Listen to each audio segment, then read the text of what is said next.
नमस्कार, आप देख रहे हैं नेशनल सिक्योरिटी। मैं हूं मनीष कुमार झा।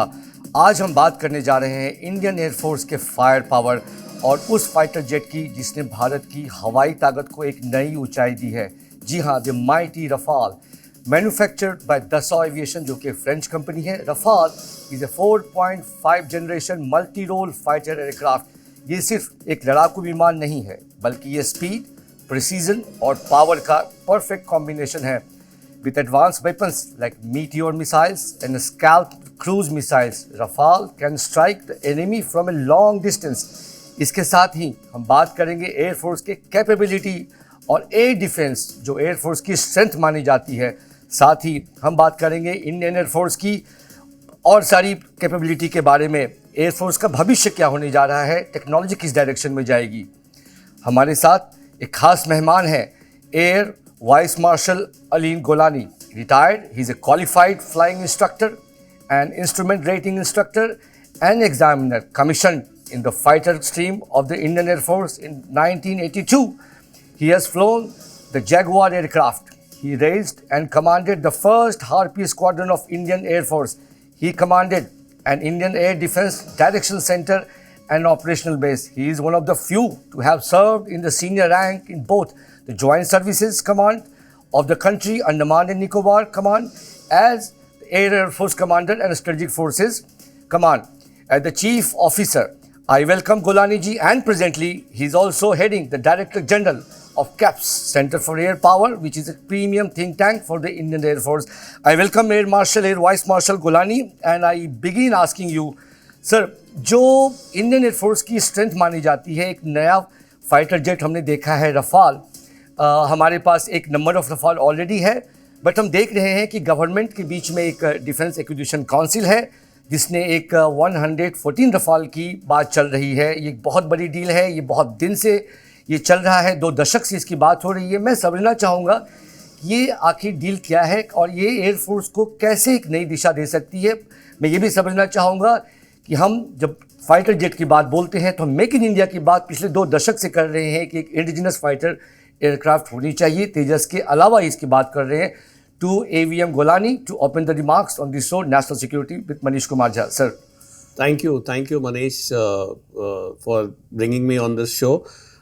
ये जब बात आती है हमारे रफाल एयरक्राफ्ट की डील की, जिसको अभी हाल ही में डिफेंस एक्विजिशन काउंसिल ने क्लियर किया है, ये बात असल में 20 साल पहले एयरफोर्स ने रिक्वायरमेंट प्रोजेक्ट करी थी मल्टी रोल फाइटर एयरक्राफ्ट की, जिसका सिलेक्शन हुआ था। 5-6 जहाज इसमें कंपटीशन में थे और तब भी भारत ने, मतलब हमारी सरकार ने रफेल को चुना था, जो भी कंटेंडर्स थे उसमें से।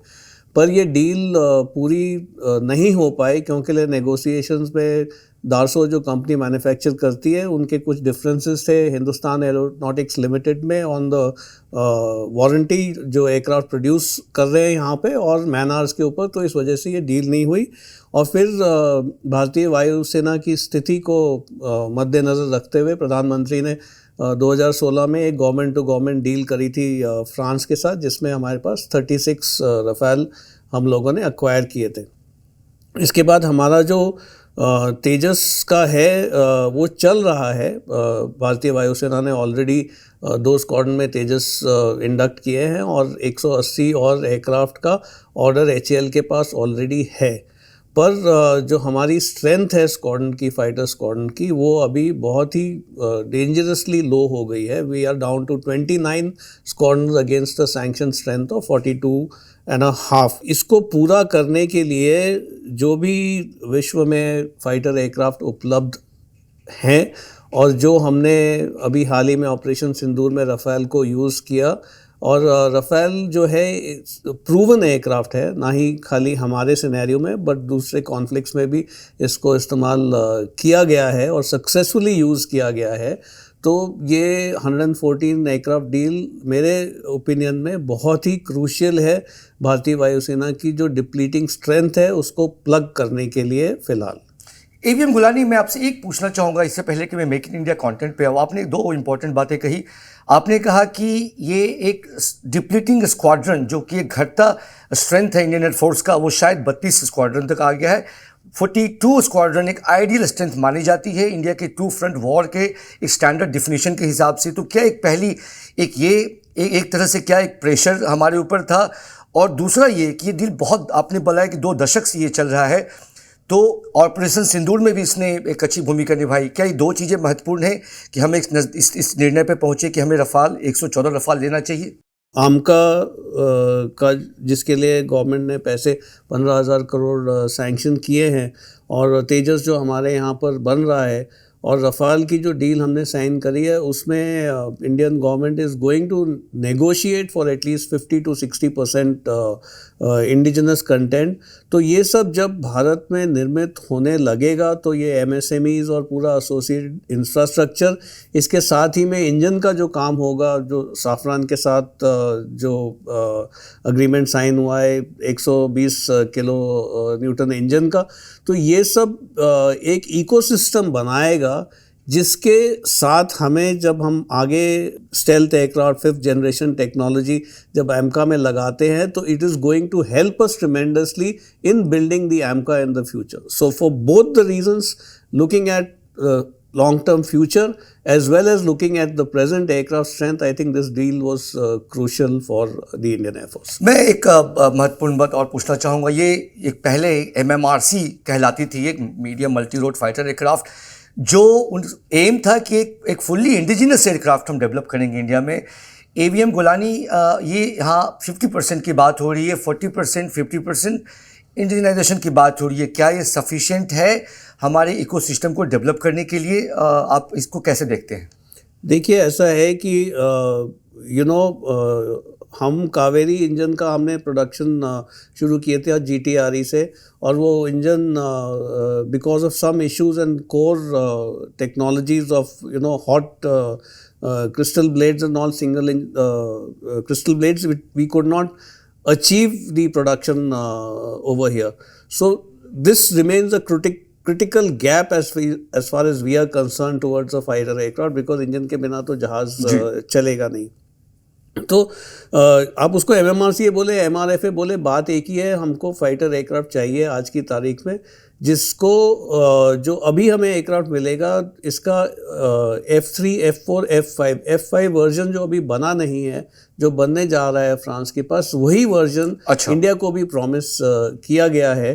तो if you look at all angles, we cannot obtain 100% indigenous content, because हम, as far as we are concerned, we still have some way to go, because जो हमारा इंडिजिनस रेडार है, उत्तम रेडार, वो भी अभी तेजस में इंटीग्रेट नहीं हुआ है, उसके ट्रायल चल रहे हैं, वो हो जाएगा।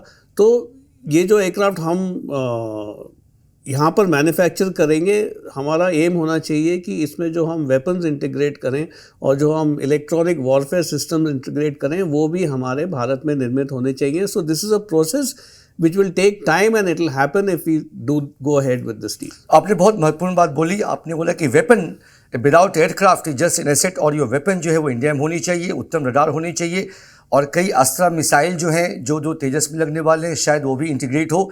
बट आपने एक और महत्वपूर्ण बात बोली AVM गोलानी, आपने कहा कि ये जो 4.5 जनरेशन का रफाल है वो सबसे एक मॉडर्न प्लस होगा। क्या ये 4.5 प्लस होगा और ये सबसे बड़ा आधुनिक होगा?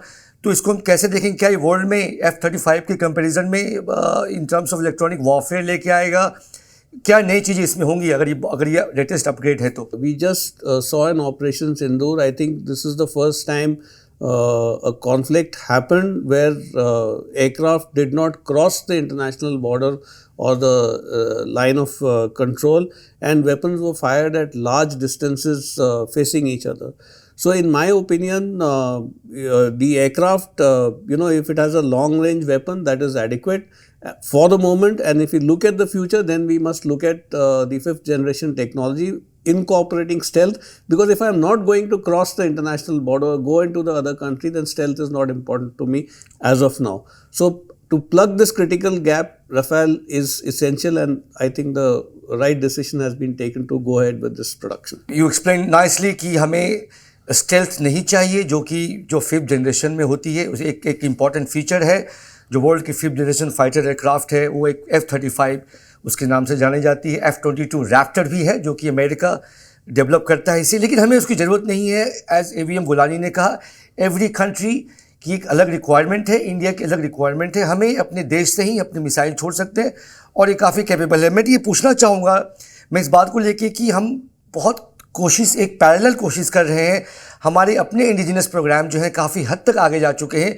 तेजस मार्क 1A काफ़ी एक आकाश में ऑलरेडी है, एक कैपेबल एयरक्राफ्ट है, और हम उसकी तरफ मार्क 2 की तरफ ही जा रहे हैं। एट द सेम टाइम एक दूसरा एयरक्राफ्ट प्रोडक्शन लाइन है जिसको बोलते हैं एमका, एडवांस मीडियम कॉम्बैट एयरक्राफ्ट। क्या हम इसको देखेंगे कि दो बड़ी प्रोजेक्ट है AVM गुलानी, हम कैसे प्रायोरिटाइज करें एमका को, तेजस मार्क 2 को, और हम रफेल भी ले रहे हैं। क्या बजट क्लैश होगा? क्या एयरफोर्स के पास इतना बजट है कि हम तीनों को जस्टिफाई कर सके? आप इसको कैसे देख सकते हैं? जो हमारे MiG-21 पूरे रिटायर हो चुके हैं ऑलरेडी, और जब तक हम अपने तेजस मार्क 1A इंडक्ट करेंगे एयरफोर्स में और रफाल आएंगे अगले 5 से 7 सालों में, इस दौरान हमारे जैगुआर भी रिटायर हो जाएंगे, हमारे MiG-29 भी रिटायर हो जाएंगे, और Mirage 2000 also will come to the end of its service life. So to bridge this capacity we require the Tejas Mark 1A, Mark 2 and the Rafale, and AMCA, which is going to give us the 5th gen technology including strength, will be produced simultaneously. So my only fear is that while all this is happening, we must not lose focus on the AMCA. That project must continue as planned, so that by the time the other fighters retire, you will have the AMCA coming in with 5th generation technology by 2034-35 production. So this is what we must ensure, that there is adequate funding for the AMCA and there is accountability in the AMCA, and it should not have delays like we experienced in the Tejas program. AVM Golani, हमने सुना है, I mean of course ये well reported, कि शायद जो India की एकमात्र defence aircraft manufacturing entity है, DPSU जिसे बोलते हैं, HAL, हिंदुस्तान एरोनॉटिक्स लिमिटेड, वो एमका का पार्ट नहीं होगी। इसमें नए प्राइवेट प्लेयर्स आ रहे हैं, हमारे इंडिजिनस कंपनी जो है भारत फोर्ज, L&T, बट जो कैपेबिलिटी है एयरक्राफ्ट बनाने की, वो अभी सिर्फ HAL के पास ही है। ये कैसे संभव होगा? ये क्या टाइमलाइन बढ़ता रहेगा या इस दिशा अच्छी है इस डायरेक्शन में? आप कैसे सोच रहे हैं? आई डोंट थिंक, बिकॉज आज की तारीख में Tata advance systems limited is already manufacturing aircraft. अभी फ्रांस के प्रेसिडेंट आए थे तो H125 हेलीकॉप्टर का भी यहाँ पे मैन्युफैक्चर करने का डील साइन हुआ है। Bharat Forge, L&T, these companies are already manufacturing parts, they are manufacturing airframe parts and all. So I think it is important to have competition, to have diversification. What we can do is maybe follow the model that is being followed in the space segment, where the test bed and certain facilities of HAL could be utilized by the other private players also, if they are into this manufacturing of this aircraft. But I think it is a good step forward to allow these big private players to come in the game. It will only give competition to HAL. I think it is a big step. ये बहुत important step है कि private players हमारे देश में और ecosystem में आए और डाइवर्सिफाई करें, और private players, as AVM Gulani ने कहा, brings accountability in the whole process, और गवर्नमेंट भी काम करेगी इस डायरेक्शन में। बट मैं एक क्विकली पूछना चाहूँगा, रिसेंटली जो हमारे एयरफोर्स के चीफ हैं, air chief marshal AP Singh, उन्होंने कहा कि बियॉन्ड 2030 और अप टू द 2040 हमारी इंडियन एयरफोर्स फुल्ली इंडिजिनस होगी। अगर मैं इस स्टेटमेंट को लूँ तो क्या हम 10 साल में हमारे पास इंडिजिनस फाइटर एयरक्राफ्ट होंगे? इंडिजिनस फाइटर एयरक्राफ्ट तेजस ऑलरेडी है, और इसकी जो क्वांटिटी है फ्यूचर में बढ़ने वाली है। हमारे 180 और तेजस आएंगे, they will be indigenous other than the engine, while we look at joint development and manufacturing of the engine along with Safran, which will be there in the AMCA aircraft. So he's right in saying that by 2040 we will look at a fully indigenous Indian Air Force. Thank you so much. This is something very important I would like to bring to your notice, कि जो हम military और services को देखते हैं, ये operation सिंदूर एक अच्छा बेंचमार्क रहा इंडियन एयरफोर्स को कि इंडियन एयरफोर्स को अब एक कॉम्बैट फ्रंटियर फोर्स हम देखते हैं, उसको एक सपोर्ट सिस्टम के रूप में आप नहीं देखते हैं। और ये ग्लोबली ये पोजीशन है, अगर आप रशिया यूक्रेन वॉर भी देखें और दुनिया की कॉन्फ्लिक्ट देखें तो इंडियन एयरफोर्स मानी जाती है अब एक कॉम्बैट, और ऑपरेशन सिंदूर ने उसे बहुत अच्छे से प्रूव किया कि एयरफोर्स और air power is the supreme. मैं समझना चाहूँगा AVM गोलानी से कि ऑपरेशन सिंदूर में ये क्या सीखा हमने क्या हासिल किया, क्या सीखा, और इसको हम आगे कैसे बढ़ा सकते हैं। आपने जो centre for air power caps है, आपने एक अच्छी किताब भी वहाँ से लिखी है, एडिट की है, जो कि काफ़ी क्रिटिकल था कि कैसे हम आगे बढ़ सकते, क्या हासिल किया। मैं एक समरी लेना चाहूँगा आपसे कि एयरफोर्स का स्टैब्लिशमेंट और क्या लर्निंग क्या है हमारी उससे ऑपरेशन सिंदूर में। देखिए, आई थिंक ये जो पूरा कॉन्फ्लिक्ट है, मैं ये कहना चाहूँगा that it was a whole of nation approach, but what proved critical and crucial was that the employment of air power to achieve national objectives, which we could do and do it at a time of our choosing, and also de-escalate because of the effect that the APA created on after the attacks that we carried out on the night of 9th and 10th May at 11 targets simultaneously across Pakistan. So I think it is very important that we build the capability of the Air Force and we also build the capacity, because quantity has a capability of its own, and this is a step in the right direction, acquisition of Rafale, and I think the government and the people of the country have realized the role that air power will play in any future conflict, and that is why the increased budgetary allocation in the last budget to the Air Force also bears testimony to this fact. जी, अब हम fighter jet के अलावा दुनिया में बहुत ही एक, जैसे मैंने बताया कि एयरफोर्स वर्ल्ड वाइड एक नया शेप ले रही है। हम यहाँ पे मैन्ड फाइटर की बात बोल रहे हैं, एक पायलट होता है, पर दुनिया में जो रिसर्च हो रहे हैं, जो नई कॉम्बैट टेक्नोलॉजी आ रही है, अब हम अनमैन्ड एयरक्राफ्ट की बात बोल रहे हैं, और वो कॉम्बैट भी करेगी, वो सिर्फ ISR का रोल नहीं करेगी, जिसका मतलब होता है इंटेलिजेंस, सर्विलेंस, रिकॉनेसेंस। वो कॉम्बैट भी करेगी, वो टैक्टिकल ऑफेंस भी करेगी। मैं ये समझना चाहूँगा कि हाँ, और वो सस्ती भी होती है फाइटर जेट्स के अपेक्षा में, बट वो काम शायद उसके बराबर ही करने की कैपेबिलिटी रखती है और फ्यूचर में और रखेगी। मैं समझना चाहूँगा कि इसके दोनों को अगर हम कंपेयर करें तो क्या हम इंडियन एयरफोर्स को देखते हैं कि वो फ्यूचर में हम ज़्यादा वेटेज या इक्वल वेटेज दें अनमैन्ड एयरक्राफ्ट को, वो कम कॉस्टली भी कम है, इफेक्टिव भी होगा, हमारी जो सोल्जर्स, हमारे जो फाइटर हैं वो भी सुरक्षित रहेंगे और हम अटैक कर सकते हैं। ये डिबेट को आप कैसे देखते हैं और इसको कैसे देखना चाहिए हमारे पर्सपेक्टिव प्लान में, जो एयरफोर्स का पर्सपेक्टिव प्लान होता है? See, it is like this that firstly there is no doubt that unmanned aircraft will play a role in any future conflict also. They did in this conflict as well. Secondly, जो ये आपका statement है कि वो कम costly होता है, ये सही नहीं है, क्योंकि अगर मैं उसमें वो सारे फीचर्स डालूँगा जिसमें स्टेल्थ भी है, जिसमें इलेक्ट्रॉनिक वॉरफेयर सिस्टम भी है, तो वो उतना ही कॉस्टली या ज़्यादा कॉस्टली हो जाएगा, क्योंकि उसमें मैन भी नहीं है, और the interface that I require, artificial intelligence and other system is going to be much more in that. तो ये जो कॉन्सेप्ट है मैन्ड और अनमैन्ड टीमिंग का, दैट इज़ ऑलरेडी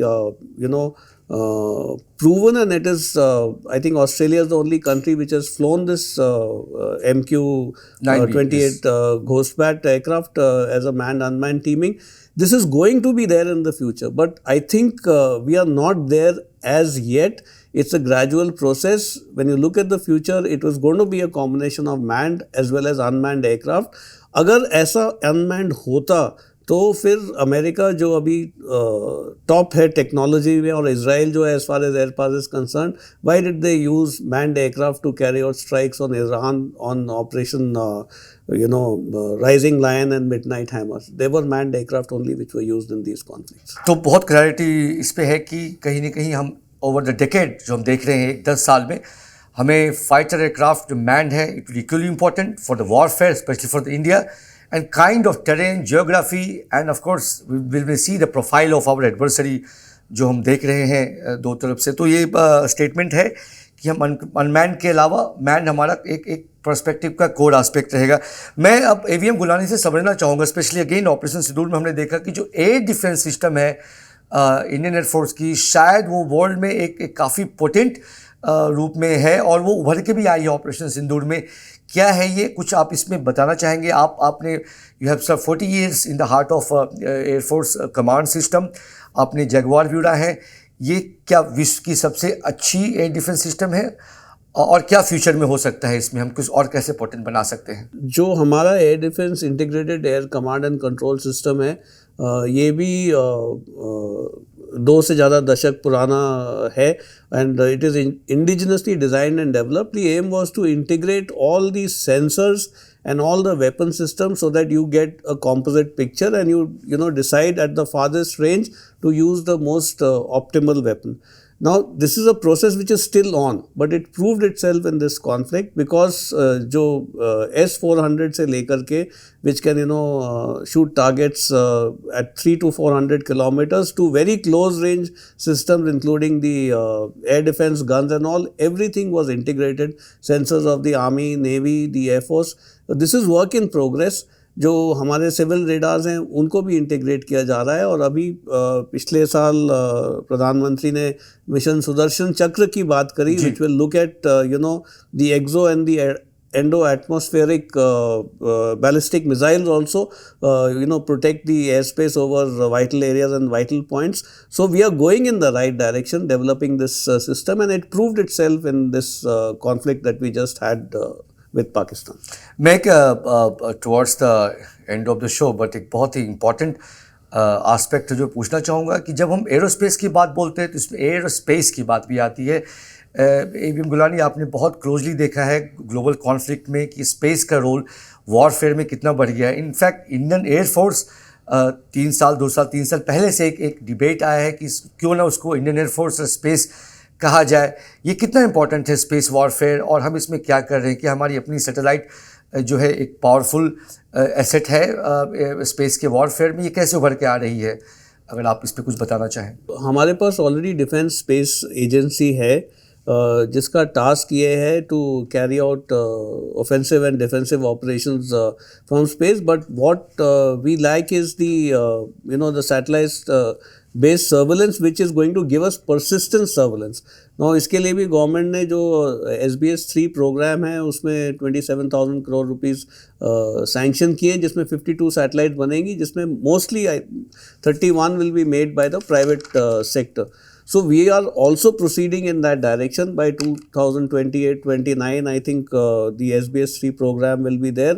Also जो हमारा indigenous Navik program है, which is navigation by Indian constellations, that is also work in progress. So space will play a very important role in any conflict of the future. Only thing is that we need to invest more in the space sector by adding satellites, by adding ground infrastructure and developing the space agency into a full-fledged aerospace space command. एक और question मैं बहुत important पूछना चाहूँगा। आप एक India के leading think tank caps के डायरेक्टर जनरल हैं, आपने एक जियोपॉलिटिक्स को बहुत क्लोजली ऑब्जर्व किया है, स्पेशली वॉरफेयर को। मैं ये समझना चाहूँगा कि हमारी जो लार्जली जो प्रिपरेशन है, ऑफ कोर्स वो पाकिस्तान से कहीं ज़्यादा है, इसमें कोई डिबेट नहीं है, बट क्यों ना हम चाइना को एक अपने पर्सपेक्टिव प्लान में काफ़ी सीरियसली देखें? क्या हम इसको देखते हैं कि चाइना की कैपेबिलिटी को हम सीरियसली देखते हैं कि वो कितनी आगे बढ़ रही है? वो अमेरिका से तुलना करती है अपने एयरफोर्स की। मैं G20 की बात बोलूँ, उनके इंजन जो है खुद बनाते हैं। आप उसको कैसे देखते हैं? क्या हमें और इस पर फोकस करना चाहिए? नहीं, it is not that we are not focusing on China. Our aim should be clear that we must protect the country from aggression by any adversary, whether it is China, Pakistan, or it could be anybody else in the future. So towards that, when we look at developing our capabilities, it should be to deliver offensive firepower, to see first, to hit first, to reach first, and to hit first. So if you look at all these domains, there are steps in the right direction, but obviously China democracy नहीं है. China में जैसे काम होता है, you know, India is not going to work like that. We have our own systems and processes, I think, which we are proud of. Only thing is, I feel that, we must adopt a whole of nation approach. We must ensure more accountability in the projects, that get sanctioned, to ensure कि जो slip up हुए हैं पास में वो आगे नहीं होने चाहिए, so that, the Air Force can deliver whenever it is required, and things get done in the manner in which they are supposed to get done. आपने बोला कि हमें हिट करने और रीच करने की कैपेबिलिटी होनी चाहिए. We are proud of what we have done. अपनी क्षमता पे विश्वास होनी चाहिए, हाँ, और हमें आगे की तैयारी के लिए भी कोशिश करनी चाहिए. आई थैंक, बहुत बहुत धन्यवाद air vice marshal Anil Golani जी का. Thank you. नेशनल सिक्योरिटी में बस इतना ही. फिर से अगले इम्पॉर्टेंट एपिसोड पे.